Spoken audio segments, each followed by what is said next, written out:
नमस्कार। आज के इस खास विश्लेषण में हम बात करने वाले हैं भारतीय गोल्ड मार्केट में मची भारी उथल-पुथल के बारे में।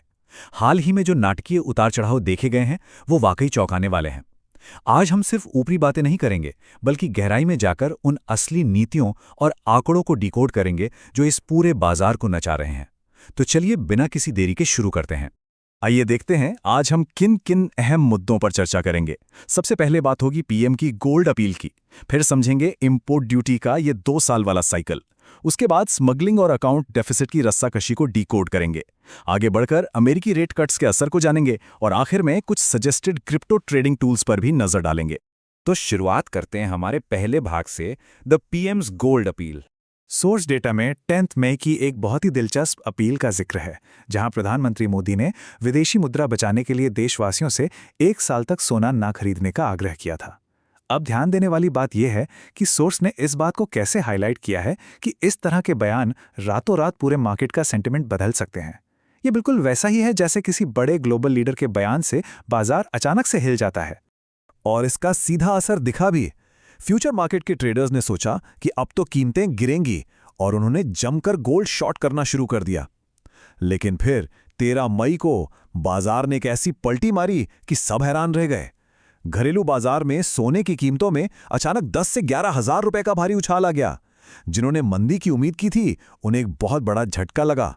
आप जरा सोचिए, कीमतों में ये 11,000 रुपए का अचानक उछाल लगभग 6% की भारी वृद्धि के बराबर था। और मजे की बात यह है कि इसके पीछे कोई ग्लोबल डिमांड नहीं थी। वजह एकदम सीधी थी। सरकार ने अचानक से आयात शुल्क यानी इंपोर्ट ड्यूटी में भारी बढ़ोतरी कर दी थी।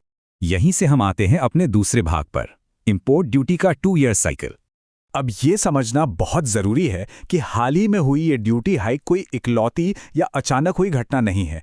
सोर्स के मुताबिक इसका एक पूरा ऐतिहासिक पैटर्न है। 2020 में ड्यूटी 12.5% थी, 2021 में से घटाकर 7.5% किया गया, लेकिन 2022 में वापस बढ़ाकर सीधा 15% और फिर 2024 की शुरुआत में फिर से घटाकर 6% कर दिया गया। ये एक साफ 2 वर्षीय चक्र है जहां नीतियां बार बार एक पेंडुलम की तरह घूम रही हैं। इस पूरी स्थिति का एक और दिलचस्प पहलू यह है कि ये 15% की नई ड्यूटी आखिर बंटी कैसे है। इसमें 10% तो बेसिक कस्टम ड्यूटी है और बाकी 5% एग्रीकल्चर और इंफ्रास्ट्रक्चर सेस है।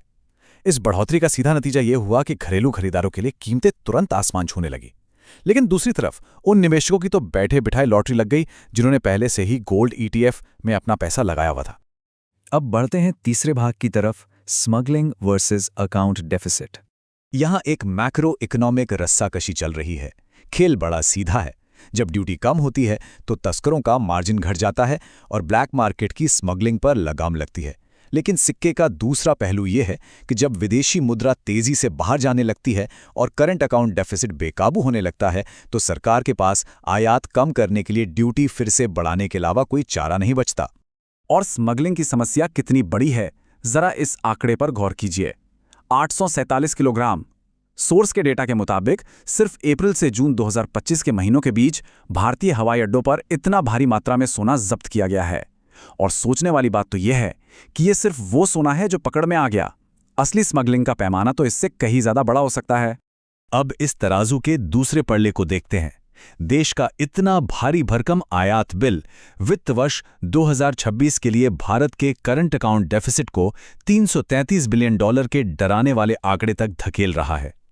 इस विशाल डेफिसिट की वजह से देश के विदेशी मुद्रा भंडार पर भयानक दबाव पड़ रहा है और यही वो सबसे बड़ी वजह है जो सरकार को बार बार ड्यूटी बढ़ाने पर मजबूर करती है। सोर्स ने एक बहुत ही निष्पक्ष लेकिन अहम बात की ओर ध्यान दिलाया है। सरकार के सभी कड़े प्रयासों के बावजूद इस पूरी अवधि में डॉलर के मुकाबले रुपए में लगातार गिरावट जारी रही। 10 मई को जो मूल्य 94.43 था, वो ड्यूटी बढ़ने के बाद 95.76 तक गिर गया।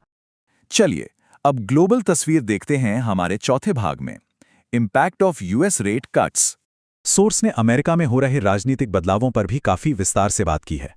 खासतौर पर अमेरिकी फेडरल रिजर्व के अध्यक्ष पद पर जेरोम पावेल की जगह केविन वॉश के आने की प्रबल संभावना पर चर्चा की गई है और बाजार में ये पूरी उम्मीद लगाई जा रही है कि इस नए नेतृत्व के आते ही ब्याज दरों में बहुत बड़ी कटौती की जाएगी।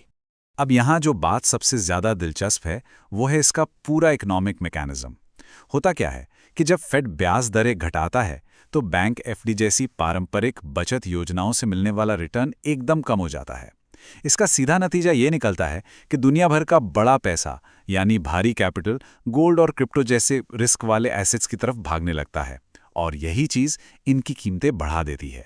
अब वापस माइक्रो लेवल पर आते हैं हमारे आखिरी भाग में, suggested crypto trading tools. Source ने शार्क एक्सचेंज नाम के एक ट्रेडिंग प्लेटफॉर्म का जिक्र किया है। जो विवरण दिया गया है उसके मुताबिक ये प्लेटफॉर्म मेकर और टेकर फीस में 20% की छूट देता है। इसके अलावा इनका एक 30 दिन का प्रमोशनल ऑफर भी चल रहा है जिसमें प्रॉफिट में रहने वाले ट्रेडर्स को 30,000 रुपए तक की ट्रेडिंग फीस रिफंड करने का दावा किया गया है। अगर ट्रेडिंग रणनीतियों की बात करें तो सोर्स ने गोल्ड स्कैल्प नाम की एक मिरर ट्रेडिंग स्ट्रैटेजी को भी हाईलाइट किया है। ये कम से कम $100 के मार्जिन के साथ XAU और PXG पर काम करती है। इसका मुख्य मार्केट लॉजिक ये है कि ये 5% की रेंज में होने वाले छोटे उतार चढ़ाव और अचानक होने वाले किसी भी दिशात्मक बदलाव दोनों से फायदा उठाने के लिए डिजाइन की गई है। इस जानकारी को पूरा करने के लिए सोर्स में बताए गए कुछ अतिरिक्त प्रमोशनल ऑफर्स के बारे में जानना भी जरूरी है। इनमें मंथली आईफोन गिव अवे, एक मुफ्त प्राइवेट टेलीग्राम कम्युनिटी का एक्सेस और 500 रुपए की एक 5 दिवसीय क्रिप्टो ऑटोमेशन वर्कशॉप शामिल है, जिसके बारे में कहा गया है कि ये पूरी तरह रिफंडेबल है। तो अंत में ये पूरी चर्चा एक बहुत ही शानदार सवाल पर आकर टिक जाती है। क्या आने वाले समय में सोने का अगला बड़ा कदम घरेलू सरकारी नीति के इस 2 वर्षीय चक्र से तय होगा या फिर ग्लोबल लेवल पर होने वाले अमेरिकी रेट कट्स बाजी मार ले जाएंगे? आज हमने जिस मैक्रो इकोनॉमिक रस्साकशी को समझा है ये उसका एकदम सटीक सारांश है। उम्मीद है आज का ये विश्लेषण बहुत ही जानकारीपूर्ण रहा होगा।